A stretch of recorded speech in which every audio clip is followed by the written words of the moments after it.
Hi friends, this is Marilyn from tarotclarity.com again, and today's video I'm going to be talking about things like the elements and directions and maybe any other thing that pops up. The deck I'm using for today's video is a generic Tarot of Marseille by Piatnik. However, according to the which card is it? The Two of Cups. It's probably based on the deck by Ignaz Krebs. So it's a German deck, a German version of the Tarot of Marseille. So I think, essentially, if you decide to determine which suits, or which elements or which directional indicators is really a personal thing. And I know I hark back onto when I was learning, and I'm still learning and I'm still adjusting. I mean, I tweak much less frequently nowadays than I tweaked, in my more formative years of learning tarot. But it's okay to change your mind and it's okay to make adjustments. But at any rate, I was, thinking about, the elements. And for me, I don't know if I learned or read that others, about the occultists or anything, because I wasn't ever interested in the occultists. But it's hard to escape their influence on card reading. Right? And even they learned the art of cartomancy from people in Piedmont, in the Piedmont region of Italy, right? So, the occultists themselves may have already been borrowing things that they learned from the original source. But at any rate, I've always associated with the suit of cups, water, water for the suit of cups. Because it's a chalice, even if it was referencing clergymen, they're all about the chalice, right? Then, the more you do readings for people when they want to know where and how and when and those kinds of things, I began to associate the suit of cups for me, from my perspective, being the East, because I live on the shoreline of New Jersey, and the ocean is immediately to my east. I mean, I'm on the beach practically, right? So for me, the suit of cups has always represented the east direction. Now, I always struggled with the suit of swords. Should it be north, where the bitter winds blow? The bitter winds come from the north, there's no question.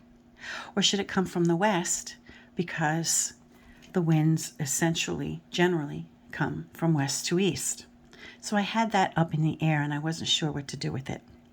So then I looked at the suit of coin. Now for many, the suit of coins is the earth, is the earth element. And for me, although I see it as, physical well-being and money, the finer things that money can buy, it's not necessarily earth like dirt and soil, but it's the practical and it's the physical thing, right? And it occurred to me that I have more land above me than I have below me because, we border with Canada. And so I thought, well, earth, a good symbol or a good direction for me relative to where I am is north. So I had those two. And then south, well, if you think of the suit of batons as fire, and it's okay if you don't, no one's saying that, there has to be one agreement on the suits and what they represent. I think it is personal.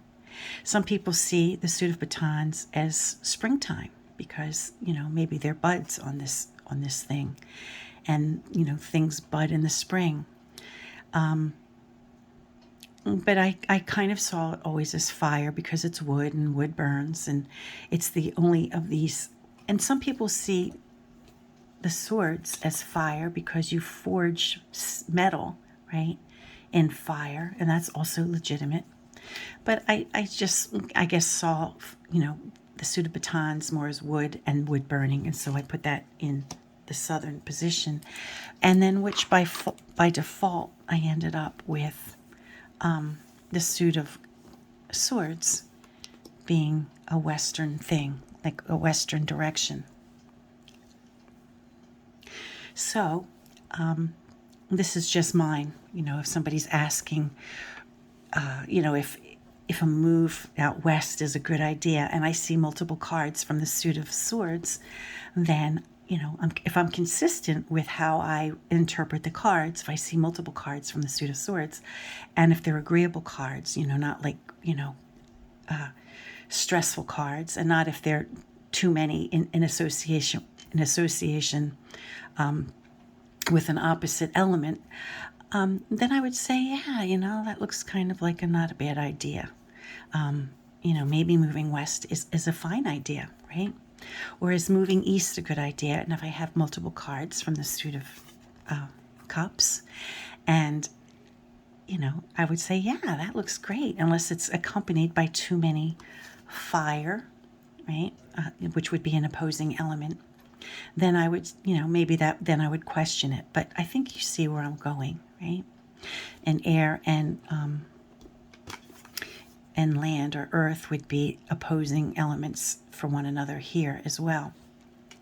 Now, you might say, if they're opposing, then shouldn't they be opposite,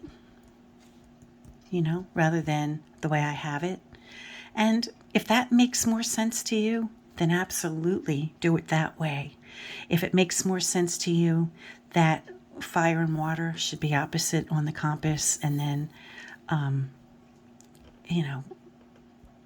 earth and land should be opposite, then maybe that would be the way you would designate your locations, right? I think the secret is being consistent and owning it, however it feels correct, however it feels correct to you.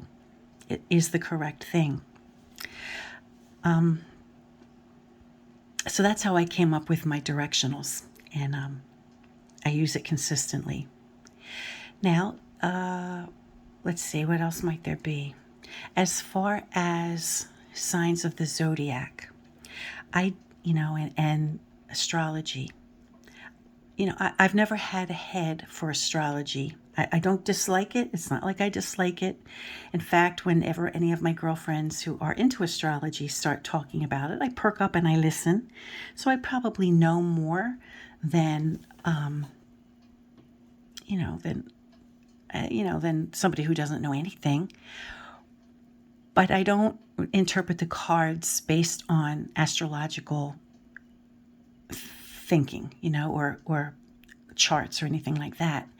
But if you have the four basic, signs or elements, if you have air, if you have, earth, if you have water, and if you have fire, then you have, the ingredients of the signs of the zodiac, right? So if someone wants to know if, who her true love will be, if we have any characters, any of the court cards from any of the suits, or a predominance of one suit over another with the occurrence of a corresponding card. Let's say, for example, we have a spread where we have maybe 2 earth cards, and then we see either a male or female, card of the same suit.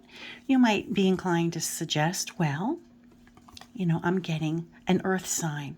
So you don't have to necessarily know astrology in order to be able to interpret the cards if they want that kind of feature in their reading. And even if they aren't or if you're not even attracted to saying that much as far as earth signs go, you might be able to say, well, you could describe, because you're getting a predominance of earth coin, earth suit, you could, describe it as a personality, right? A very practical minded individual, somebody who enjoys the finer things in life, ambitious, depending on what the numbers are.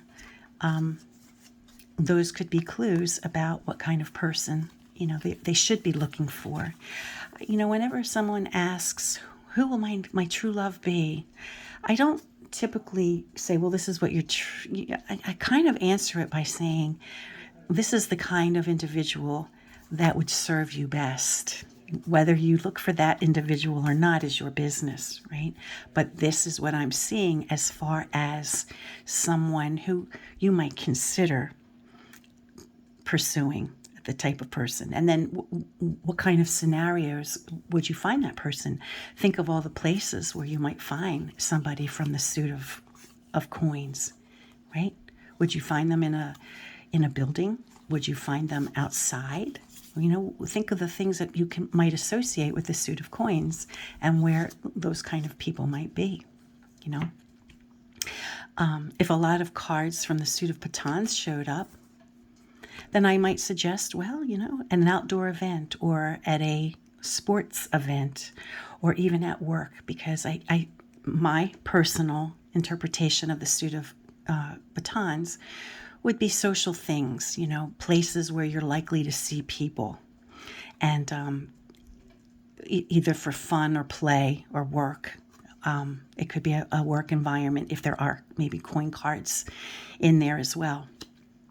The more you read the cards, the more fluid you become, and then the easier it is to be able to make associations between things, right?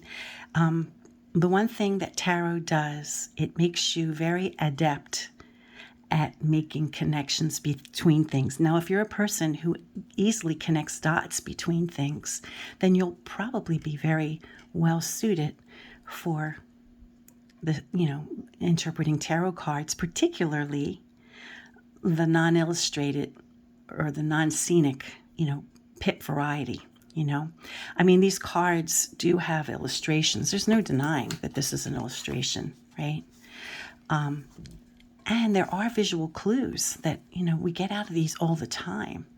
And I'll probably do another video on that soon, whereby you might interpret a card like this by blending the 9 with the suit of swords, but you might also interpret it by its visual image, right? So that you're seeing it more as a visual thing rather than as a combination of number and suit. And you could do both with pips. You can do both things with pip cards. But I forgot my train of thought. What I was starting to say. So I do apologize for that. But I probably will be doing a video on what I previously mentioned that I forgot. I'll go back and watch the video again so I know what I was talking about. At any rate, I hope this brief video has shed some insight onto how you might use the pips and their suits to help flush out individual questions. People ask how and when and where, and they ask directional questions all the time. And if you have these 4 basics, then you can apply them to a variety of categories, which will help bring more clarity and meaning to your reading. Until next time, friends, and there'll probably be a video tomorrow. Stay well and peace.